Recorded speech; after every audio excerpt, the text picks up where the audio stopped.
Okay, this is section 2.1b, which is all about piecewise functions. We're going to look at evaluating, meaning let's just plug stuff into them and see what it equals. We're going to look at how to graph a piecewise function, and then we're also going to look at how to look at a graph of a piecewise function and actually come up with a function ourselves, okay? So a piecewise function is just a function that we can't define in terms of one equation, right? It may be that, well, this piece of it kind of looks like a parabola and this piece of it kind of looks like a line. So it's broken up to be defined by different equations based on which x's we're plugging in, okay? So whatever we have over here, this is what we call our domain restrictions, okay? So in other words, any x that is less than -2, we're going to plug it into this equation or this formula, -5x minus 8. If we're plugging in an x that's between -2 and 4, then we're going to use the second formula. And if we plug in anything larger than 4, then we're going to plug in this formula. If we plug in anything that doesn't satisfy one of these requirements, then we don't have something designated to plug it into, then we would say it's undefined, okay? So we're going to go ahead and I'm just going to call this piece number 1, piece number 2, and piece number 3. Okay?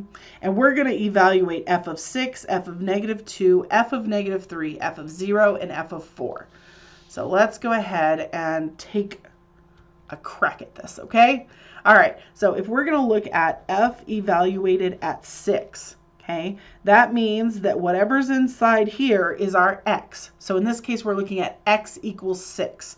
So I want to know which part should I plug it into, 1, 2, or 3. If my x is 6, I'm asking myself, is 6 smaller than -2? Nope, so we're not using that piece. Is x equals 6 between -2 and 4? No, but 6 is greater than 4. So that means I'm going to use this third piece to plug 6 into. So we're going to use piece number 3. Piece number 3 says to do 10 minus 2 times our input value. So 10 minus 2 times our input value, which here is 6, and then we just simplify, right? So this gives us 10 minus 12, which then is just -2, okay? All right, let's look at the next one. So that was f of 6. Now we want to look at f of -2.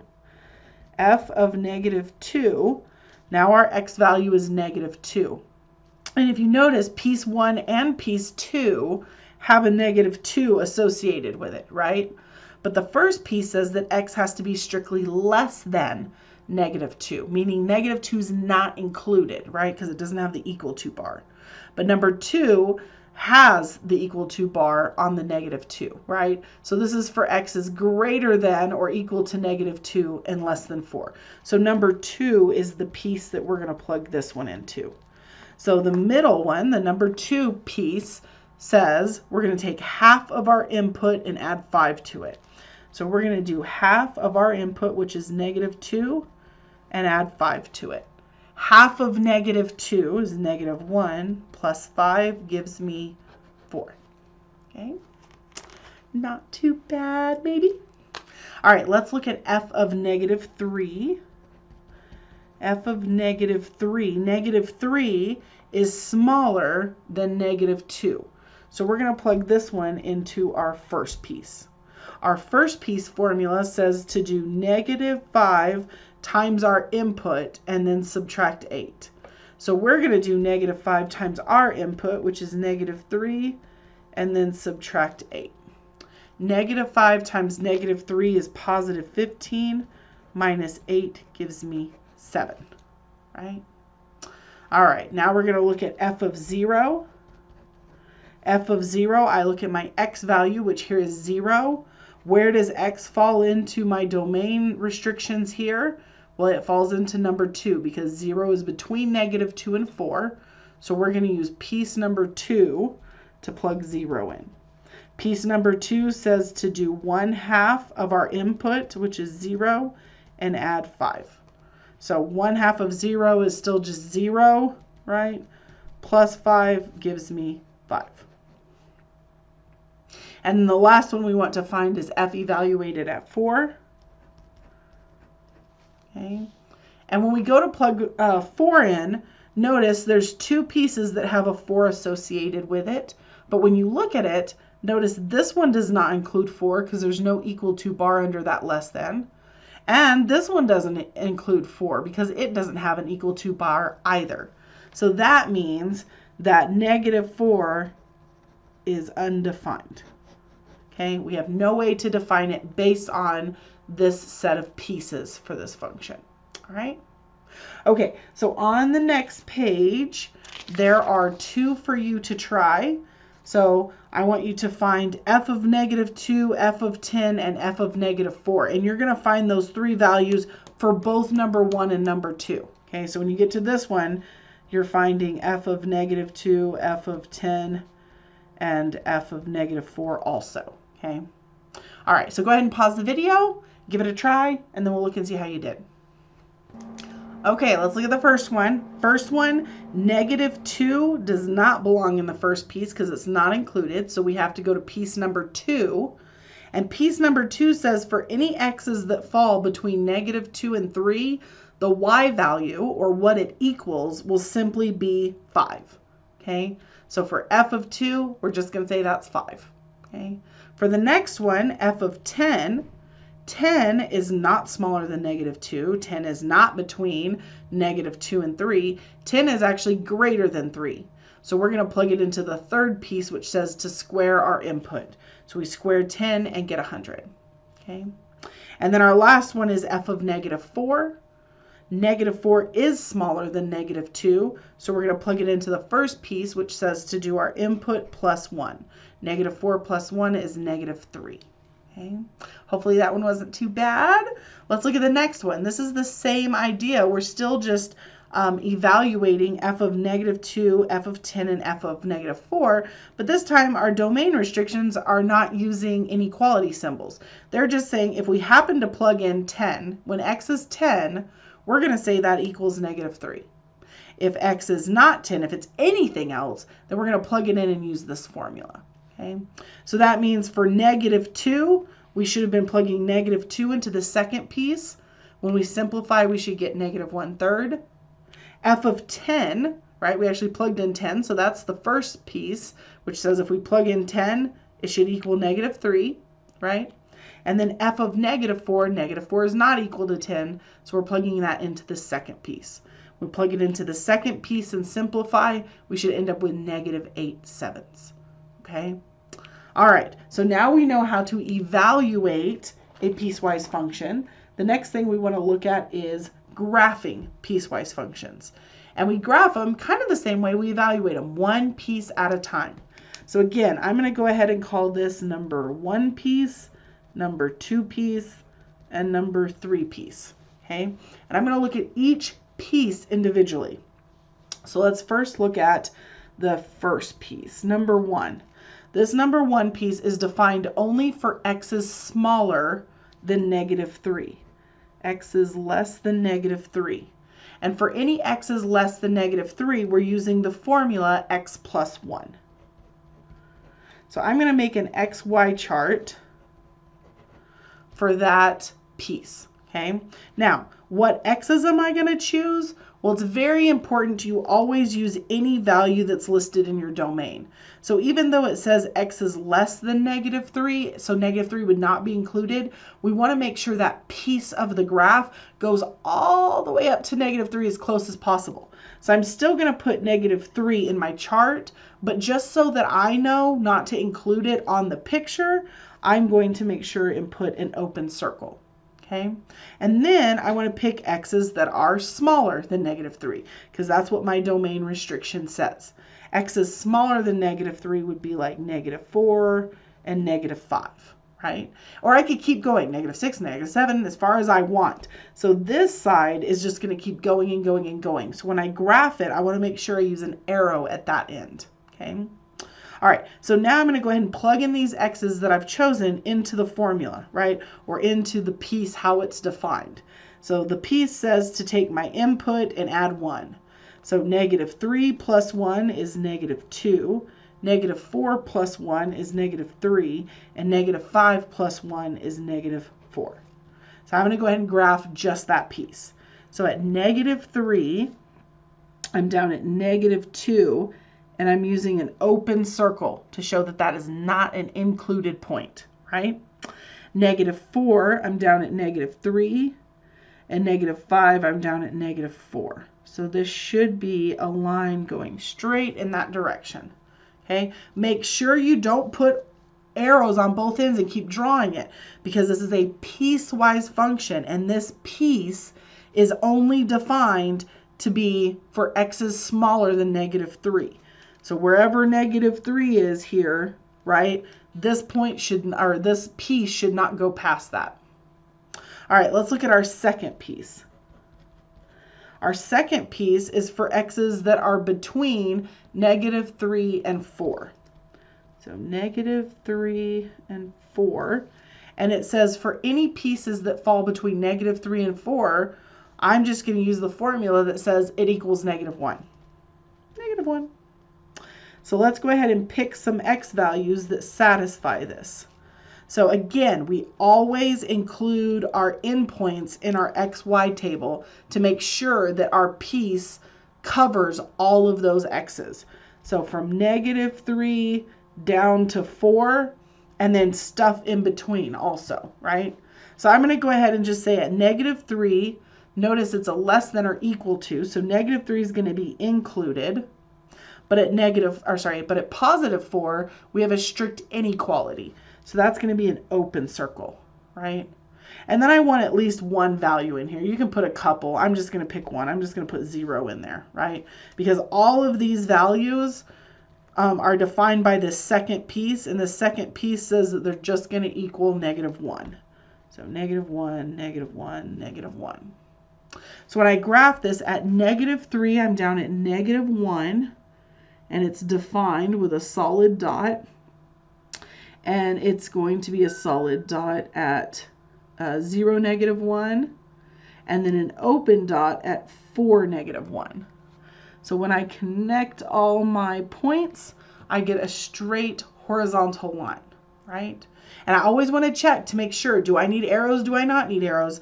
Notice the middle piece was defined to start at -3 and stop at 4. So I want to make sure that my picture starts at -3 and stops at 4, right? Okay, then let's look at our third piece. So number 3 is defined for x's that are greater than or equal to 4. This is my endpoint, so I want to make sure I have that in my table of values, okay? So for all these x's that satisfy this stipulation, we're going to take half of those x's. So half x. So let's make our table. And we want to start with our endpoint, which here this one starts at 4. It's greater than or equal to, so we know it is going to be included with a dot. And then I want to pick x's larger than 4. So maybe 5, well, maybe not 5, because here's why. We want to pick x's bigger than 4, which 5 is bigger than 4, but look what we're going to be doing to it. We're going to be taking half of the x. So maybe instead of picking 5, we could pick some numbers bigger than 4 that are easier to take half of, like 6 and 8. Okay. If you do pick 5, you can still do it. You're just going to get fractions or decimals, right? All right, so now that I have my points, and notice this is any x is bigger than 4. So I could keep choosing larger and larger and larger numbers. It's going to keep going. So we should have an arrow on this end of the last piece. Okay. All right, plug these values in, which basically says to take half of them. So half of 4 is 2, half of 6 is 3, and half of 8 is 4. So we're going to go ahead and plug in those plot those ordered pairs. So at 4, we're up at +2. 6, we're up at 3. And 8, we're up at 4. And that's just going to keep going. So it looks something like this. Okay. All right. So now that we have it all graphed, the last thing I want to do is make sure I remember how to find my domain and range. So domain is all the x values for which this function is defined. Okay. So I'm going to go ahead, and you can think about it as the little dude walking under the clouds, or you can do it by the stipulations over here. Okay. Whichever one is easier for you. Domain, my x's are going to keep going back and back and back and back and back, right? Or you can look at this. This says it's for all x's less than -3, right? So I know I'm good all the way back to -infinity up to -3. So if I look at my picture, even though this piece ends at -3, the next one picks up at -3. So I'm still going. This one ends at 4, right? But notice my third piece picks up at 4 and includes it. And then it's going to keep going. So my domain on this one is actually all real numbers from -infinity to infinity. Okay. And then I want to look at my range. My range is my lowest y value to my highest y value. So -infinity to infinity. I only have to break it up if there's gaps. So let's look at it. This first piece is going to go all the way down to -infinity. So we know this goes down to -infinity. But as we come up, notice this piece stops at -2, and there's not another piece that picks up at -2. So we're going to go from -infinity to -2. It's not included, so we're going to use a parenthesis. And then notice after it stops at -2, my next y value is right here at this horizontal line, which is -1, right? But it's only -1. It's not like -1, 0, 1, and it keeps going. It's just -1.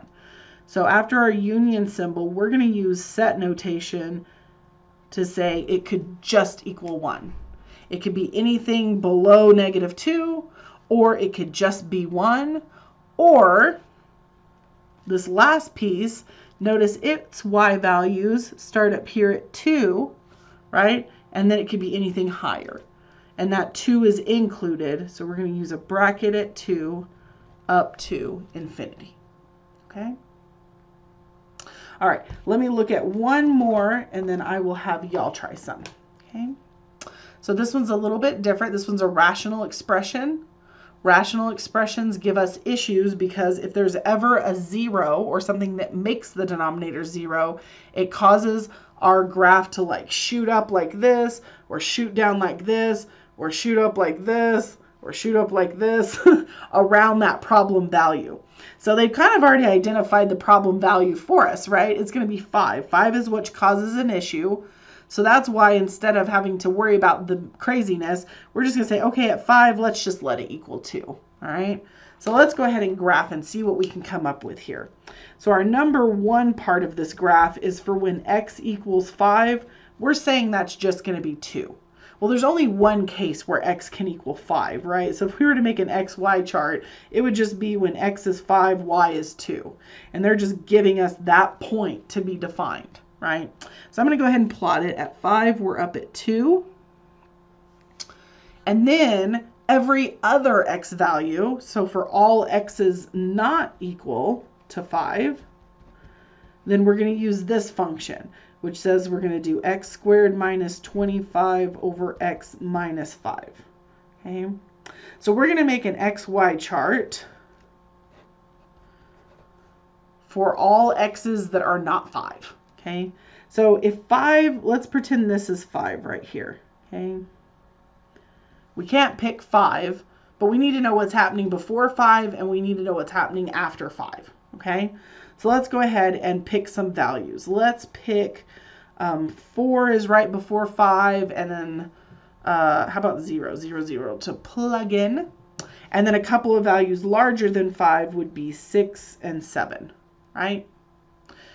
Okay, so let's plug in. When we plug in 0 into this mess, we're going to get 0 squared minus 25 over 0 minus 5. My zeros are going to go away, and I just have negative 25 over negative 5, which is a positive 5, right? When I plug in 4, I get a 4 squared on top, which is 16 minus 25, and on bottom I get 4 minus 5. So that gives me a negative 9 over negative 1, which is positive 9. Okay. All right, let's see what we get on the other side of 5. On the other side of 5, when we plug in 6, 6 squared is 36 minus 25, all over 6 minus 5. So 36 minus 25 is 11. 6 minus 5 is 1. So we end up with 11, woo, which is pretty close to the top of my chart here. So we might have to be off the chart a little bit.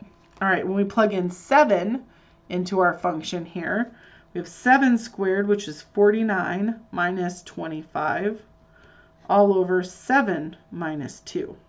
Okay. 49 minus 25 is going to leave me with 24. And 7 minus 2, why did I put 2? That's supposed to be a 5, sorry. 7 minus 5 is 2. I think I was doing it in my head. And 24 divided by 2 gives me 12. Okay. All right. So now we have our values. Let's see what this looks like. Okay. And like I said, anytime we get around a number that causes the denominator to be 0, it causes our function to shoot off in like weird ways. And that's called, let's see, that's because there's an asymptote right here. Y'all don't have to write this in, but it will kind of help explain why the graph looks the way it does. What that does is it creates like an invisible force field, if you will, because it cannot equal 5. So it's like we can get as close as we want to this x equals 5 line, but we can't touch it or cross it because when it hits 5, it causes issues, right? So let's plot our points and see what it looks like. At x equals 0, I'm up at 5. And at x equals 4, I'm up at 9. Okay. And remember, I can pick values as close as I possibly want to 5. It just can't equal 5, right? So we're going to go ahead and draw arrows on both of these because this can keep getting closer and closer and closer to that invisible force field. It just can't touch it or cross it, right? Same thing on the other side of 5. At 6, we're up at 11, which is the very tippy top here. And at 7, we're up at 12, which is actually up just a little bit, right? And if we kept going, we would see that this gets higher and higher and higher. So this one's going to look kind of similar, but going the other direction. Okay. All right. So now we have kind of what our graph looks like, a rough sketch. Now we want to find domain and range. So domain is what all x values is my function defined for. And if we look at how it's defined here, it says if x is 5, we have something for it. If x is not 5, we have something for it. So we have a definition or a formula for every possible x. Or you can think about it as this piece is going to go to negative infinity. Our problem spot, we have a defined point, and after our problem spot, this is going to keep going. So our domain on this one should be all real numbers, negative infinity to infinity. Okay. And our range is the same also, because this side's going to keep going down at a slow rate, right? And this side's going to keep going up at a high rate. And so either way, all of our y values are eventually going to get covered, right? And actually same by this one too. So our range in this case is negative infinity to infinity. Okay. All right. So on the next page, there are 2 for y'all to try. Use an XY table to graph each of the pieces. And then once you have done the pieces, graph them and state your domain and range. Okay. If you get stuck or you need help, go ahead and play the video again and we'll go over them. Okay. All right, let's go ahead and go over it. So on the first one, this is defined for x is less than -2. So you should be thinking -3, -4, like further in the negative direction, right? And we're taking half of those x's and then subtracting 3. All right. So I started at -2 because that is my endpoint. It has a less than or equal to, so I put a solid dot so that I know I can use a solid dot on my graph. And then because I'm going to be taking half of the x's, I went ahead and chose x's smaller than -2 that it's easy to take a half of, like 4, 6, and 8. Okay. So when I take half of those x's and then subtract 3, I should get -4, -5, -6, and -7. So when I plot these, it should make a decreasing line, or sorry, not a decrease, an increasing line actually, right, that keeps going in the negative direction, right? All right, the second piece is defined for x is greater than 0, and 0 is not included, but we still want to include it in our chart so that we get as close as possible to where 0 would be, okay? And just include it with an open circle. And for those parts of our graph that are greater than 0, we're going to be using this x squared minus 9 function. Now, x squared tells you parabola, so we should be thinking this should be making some kind of a parabola-ish shape, right? So I'm going to pick 0, even though it's not included, and then I'm going to pick values that are larger than 0. And I can keep picking and picking and picking, so this side should keep going with an arrow, right? Because notice, I only have one reference point on these domains. It's not like from this point to this point. If it just says greater than this point, right, we should have an arrow. So I chose 1, 2, and 3, as well as 0. And when you plug those in, it should make a nice little half of a parabola here, okay, with an open circle at x equals 0. Once we get it graphed, our domain is from -infinity to -2. That's what this piece is defined as. Again, you can look over here. And then there's kind of a little bit of a gap, right? There's a gap in the middle here where we don't have x's defined, but then x's are defined again starting at 0. So 0 is not included, so we use a parenthesis, and then it's going to continue on out to infinity. Range, all of my y values are covered, because this has all my y values from -4 down covered, and where this one stops, notice this piece is picking up. So all of our y's are covered, okay? All right, let's look at one more. Okay, on this one, the first two pieces are quite easy, right? Because the first one says for all x's less than -5, it's going to be up at 8. So I just chose some x's that are smaller than -5, and all of their y values are going to be 8. The reason I go ahead and make an xy chart is so that I have my symbol and I know if I'm using an arrow. It's just a good habit to get in. So when I plot all these points, I should get a straight horizontal line that keeps going out to -infinity, but it terminates at -5, because that piece is only defined for x's smaller than -5. So you should have an open circle, okay? Second piece is for everything between -5 and 2, and its output is just going to be 5. So I definitely want to choose -5, and I definitely want to choose 2. -5 is included, so we're going to use a dot. -2 is not included, so we use an open circle. And anything you pick in between, right, should all have an output of 5. So that should give us a straight horizontal line between -5 and 2. First with a dot, closing with an open circle, right? And then our last piece is for x's strictly greater than or equal to 2. So notice I'm picking 2, which is included, and then I'm picking numbers greater than 2. And that piece's formula that I'm using is that we're just going to use -x.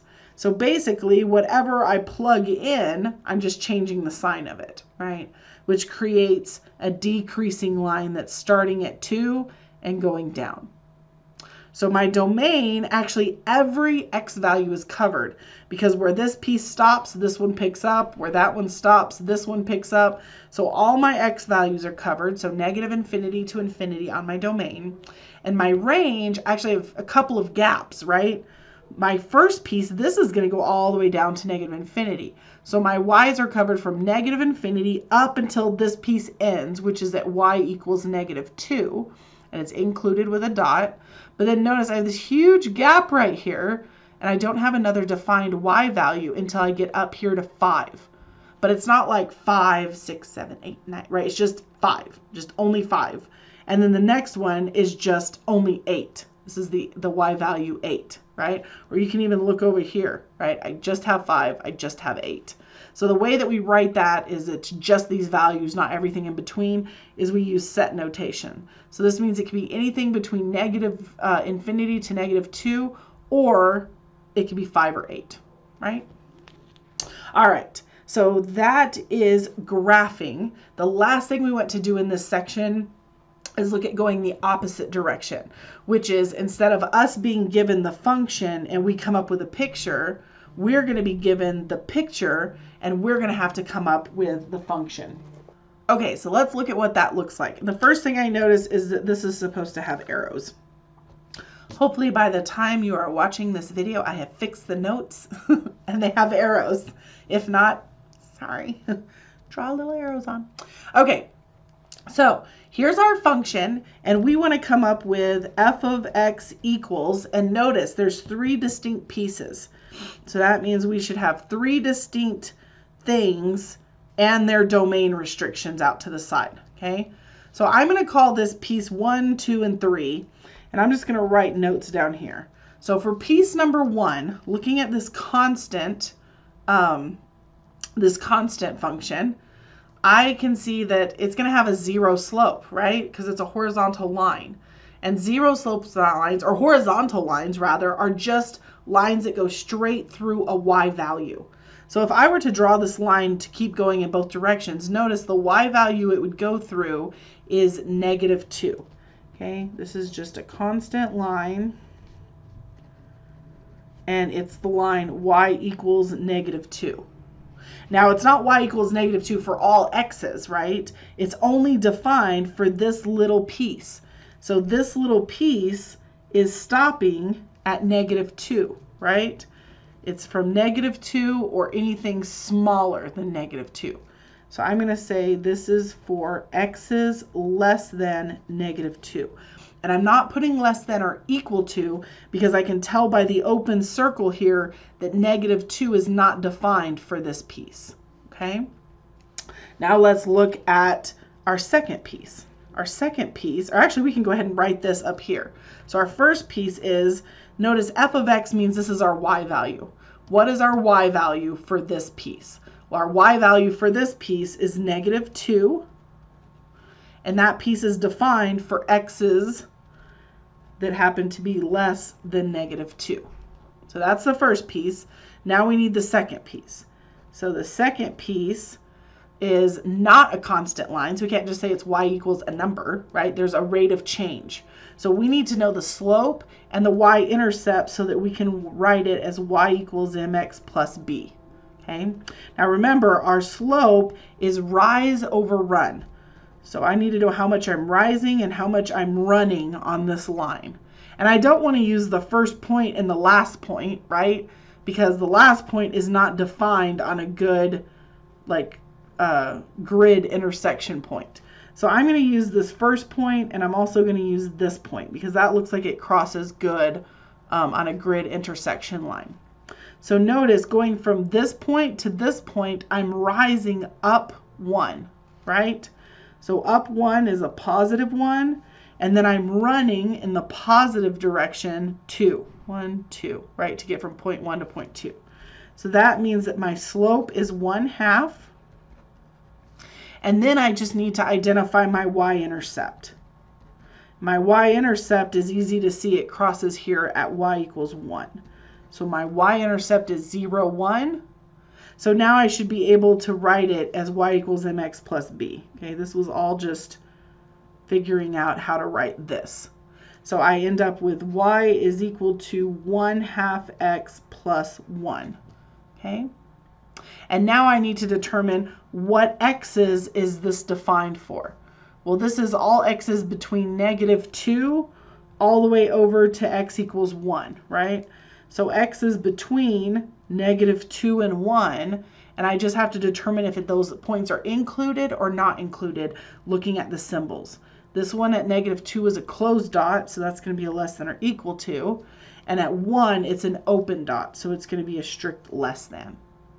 Okay, so now that I know what my y values look like, they're using this formula, I can go ahead and put that in for my y on my second piece. So it's going to be 1/2 x plus 1 for x's that are between 2 and 1. Okay? And then I just need to look at piece number 3. Piece number 3, again, is going to be a decreasing line, right? So we should have a rate of change that we need to find. And then we can write the formula as y equals mx plus b. So I need to do it just like I did this last one. Figure out my slope, figure out my y-intercept, and then I can write it as that equation, right? So my slope here, again, is rise over run. And I'm going to use, this point looks pretty well defined, and honestly, this point looks pretty well defined, right? So going from this first point to this second point, my rise is actually going down, right? I'm falling 2. So my rise is going to be a -2. My run from this point to this point is just a distance of 1, right? So that means that my slope is -2. And then I just need to find my y-intercept. Now my y-intercept is not actually defined on this line, but I need it to come up with a formula. So just like we could keep going on this line by going down 2, forwards 1, down 2, forwards 1, down 2, forwards 1, we could go in the opposite direction and go up 2, backwards 1 to see where my y-intercept would have been, which notice it would be up here at 6. So I'm going to go ahead and write my y-intercept is 0, 6, and now I have all this information that I needed to come up with my formula. So y is equal to my slope, which is -2 times x, plus my y-intercept, which is 6. Okay, so I have my formula, -2x plus 6, and then I just need to see what x values this piece is defined for. So notice this piece starts here at x equals 1, and then it's going to keep going and going and going. So it's going to be from 1 out to infinity. So x is larger than 1. Actually larger than or equal to, because we have a solid dot there.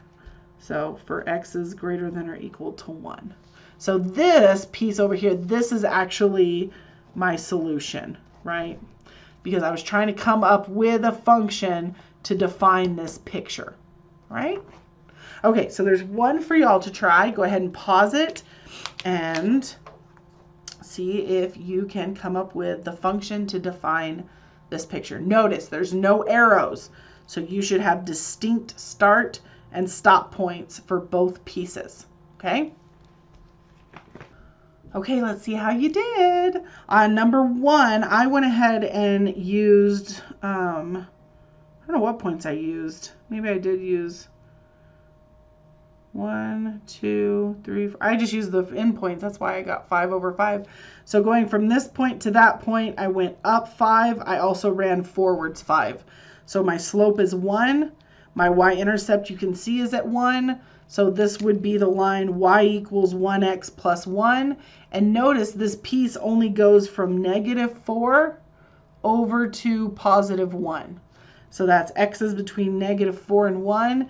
And because we have solid dots, we're going to go ahead and use the equal to bars under the inequalities. Okay, so my first piece is going to be x plus 1 for x is between -4 and 1. Then when I look at the second piece, again, both points are on good grid crossing points. So if I get my slope, that means I went down 2, forwards 2. Down 2 makes it a negative. Forwards 2 is a positive. So my slope ends up being -1.